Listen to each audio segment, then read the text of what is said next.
Halo, Assalamualaikum warahmatullahi wabarakatuh. Bertemu lagi dengan Ibu Imas Masruroh pada mata pelajaran Bahasa Indonesia kelas 11. Pada materi kali ini kita sudah memasuki bab 2, yaitu teks eksplanasi ya. Sebelumnya kita sudah mempelajari teks prosedur, yaitu petunjuk atau langkah-langkah atau cara melakukan sesuatu. Maka, apa itu teks eksplanasi dan kenapa kita harus mempelajari teks eksplanasi? Nah, sebelum Ibu mulai, alangkah baiknya kita berdoa terlebih dahulu menurut agama dan kepercayaan masing-masing. Berdoa, mulai.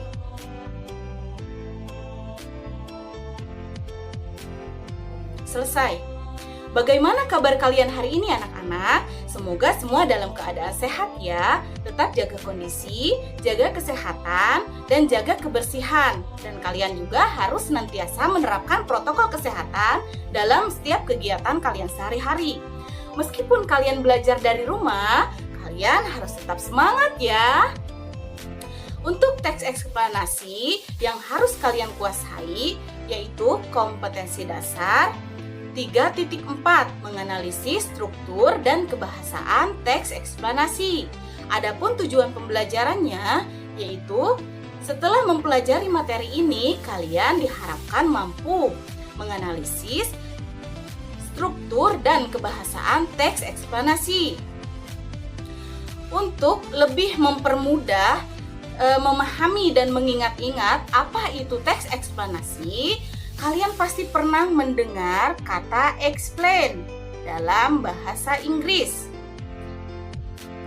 Explain artinya adalah menjelaskan atau explanation artinya adalah penjelasan. Betul. Jadi, kalau misalnya kita terjemahkan ke dalam bahasa Indonesia, teks eksplanasi adalah teks yang berisi penjelasan atau menjelaskan tentang sesuatu. Jadi, pengertian teks eksplanasi adalah teks yang berisi penjelasan atau menjelaskan sesuatu tentang mengapa dan bagaimana proses terjadinya peristiwa atau fenomena, dan di dalamnya juga terdapat pernyataan sebab akibat yang menjelaskan proses terjadinya fenomena tersebut. Lalu fenomena apa di sini? Fenomenanya adalah fenomena alam dan ataupun fenomena sosial. Fenomena alam contohnya seperti bagaimana terjadinya hujan, atau bagaimana terjadinya gempa bumi, atau kalian bisa lihat gambar berikut ini. Nah, viral fenomena alam unik di Wonosobo. Awan berbentuk V berwarna kuning. Nah, ini merupakan salah satu contoh fenomena alam yang ada di sekitar kita. Kemudian ada fenomena sosial. Fenomena sosial itu ada fenomena sosial yang bersifat positif dan ada fenomena sosial yang bersifat negatif. Lalu bagaimana contohnya, Bu? Kalau fenomena sosial yang bersifat positif ada aksi solidaritas. Nah, kita sekarang sedang berada di masa pandemi. Banyak orang yang melakukan aksi solidaritas dengan mengumpulkan dana dan atau berderma kepada orang-orang yang terdampak pandemi. Misalnya kepada orang yang terkena PHK, atau ini seperti dalam gambar kepada tukang beca juga bisa ya. Yang selanjutnya bisa kepada pedagang-pedagang yang terdampak pandemi. Kemudian fenomena alam yang bersifat negatif banyak sekali. Ada bullying atau perundungan, ada kenakalan remaja, ada kemiskinan, kemudian ada penyalahgunaan media sosial, dan masih banyak lagi. Fenomena sosial yang terjadi di sekitar kita itu pasti ada sebab akibatnya. Kenapa fenomena tersebut bisa terjadi? Nah, itu dibahas dalam teks eksplanasi. Jadi, kenapa kita harus mempelajari teks eksplanasi agar kita mengetahui bagaimana kebenarannya fenomena tersebut. Sebabnya itu apa sih? Kemudian akibatnya terhadap kita, terhadap masyarakat atau terhadap lingkungan itu seperti apa? Nah, jika kita sudah mengetahui kebenarannya, otomatis kita akan terjauh dari yang namanya hoax atau berita bohong. Contohnya seperti tadi ya, fenomena alam berbentuk V, kemudian berwarna kuning. Nah, kalau misalnya kita tidak tahu ilmiahnya seperti apa, kita bisa saja mengira bahwa awan itu adalah bidadari yang sedang berjalan-jalan atau membuat rute di langit sana. Bisa juga kita beranggapan bahwa awan tersebut adalah kembaran si naga dari susu beruang. Nah, seperti itu. Ternyata setelah diselidiki, awan itu adalah fenomena alam yang biasa dan bernama Altocumulus lenticularis. Jadi, awan Altocumulus lenticularis ini merupakan awan yang sama dengan yang seperti kita sering lihat di atas gunung yang berbentuk topi itu loh. Nah, setelah kita mengetahui seperti ini, jadi kita tidak akan mengaitkannya lagi dengan hal-hal gaib atau mungkin dengan hal-hal yang tidak masuk akal. Yang selanjutnya, kita akan bahas ciri-ciri teks eksplanasi yang membedakan teks eksplanasi dengan teks yang lainnya.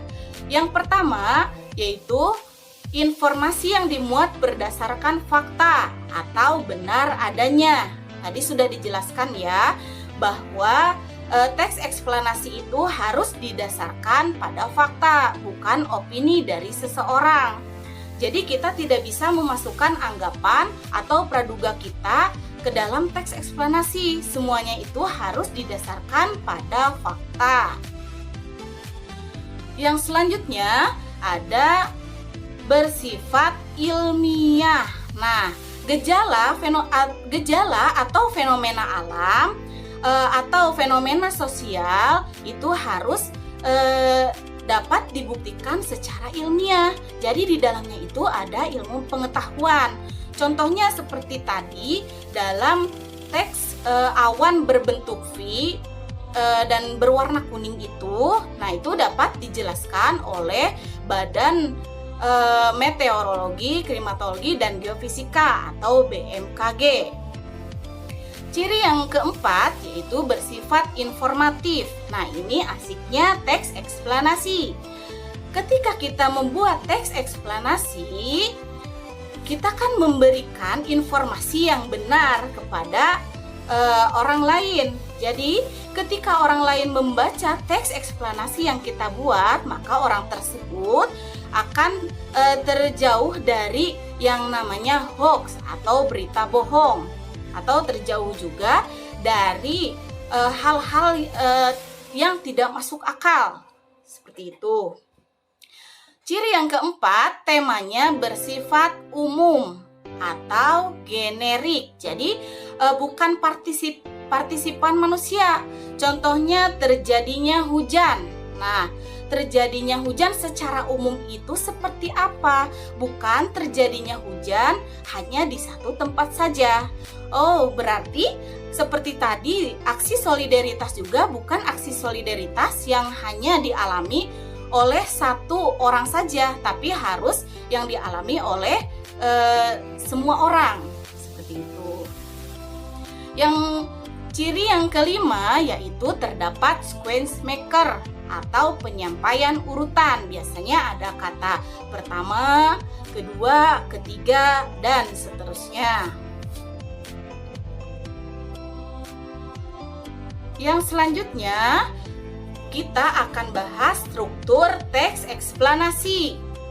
Nah, apa saja bagian-bagian teks eksplanasi? Bagiannya hanya ada 3 saja. Yang pertama, pernyataan umum.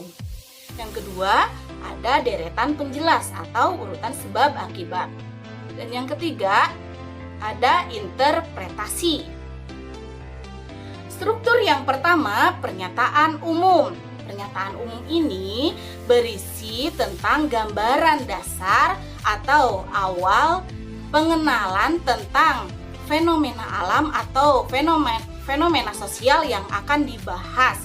Biasanya isinya tentang apa dan bagaimana fenomena itu terjadi.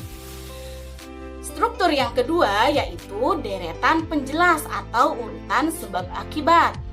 Nah, deretan penjelas ini berisi tentang detail proses bagaimana terjadinya dari awal sampai akhir fenomena tersebut. Dan yang terakhir ada interpretasi. Di dalam interpretasi ini berisi tentang kesimpulan.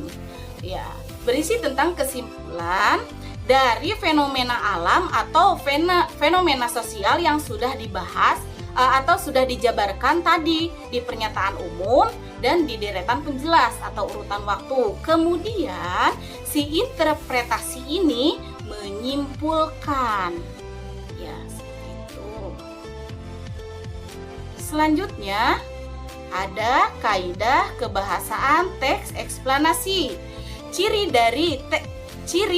kebahasaan dari teks eksplanasi yang pertama, pembahasan topik berfokus kepada hal bersifat umum atau generik.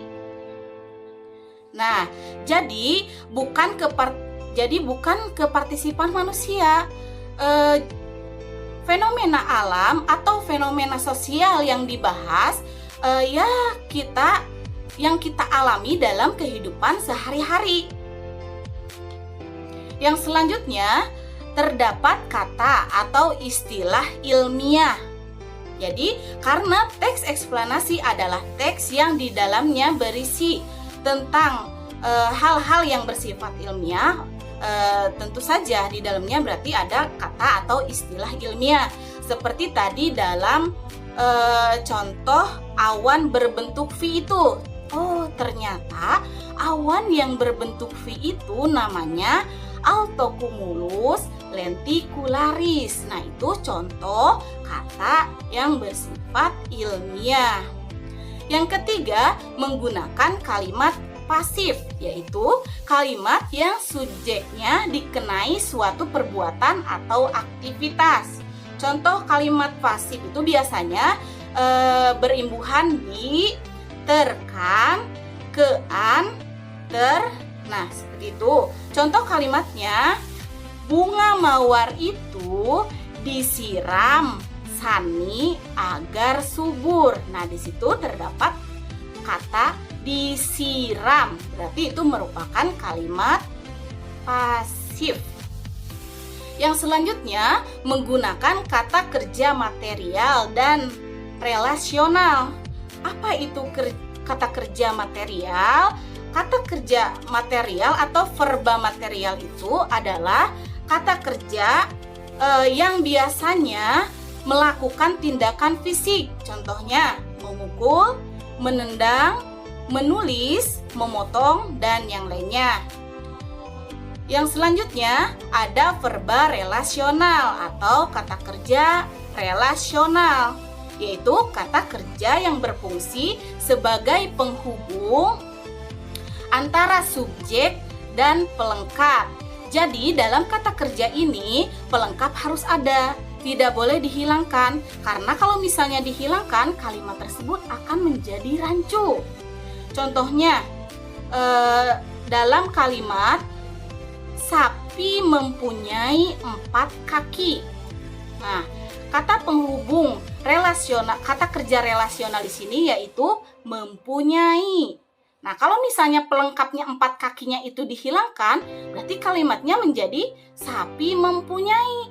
Jadi tidak jelas ya kalimatnya itu. Sapi itu mempunyai apa? Seperti itu. Nah, yang kelima, menggunakan konjungsi kausal dan waktu. Konjungsi kausal yaitu menjelaskan bahwa suatu peristiwa terjadi karena suatu sebab tertentu. Contohnya, ia nyaris tertabrak karena kurang berhati-hati. Nah, di situ ada konjungsi karena. Yang selanjutnya ada konjungsi waktu, yaitu menjelaskan hubungan antara dua hal atau peristiwa. Contoh kalimatnya, Habib sedang mencuci piring. Sebelumnya ia telah menyapu halaman. Nah, di sini ada konjungsi waktu. Sebelum. Ya, baiklah, untuk pembelajaran hari ini Ibu cukupkan sekian. Wassalamualaikum warahmatullahi wabarakatuh.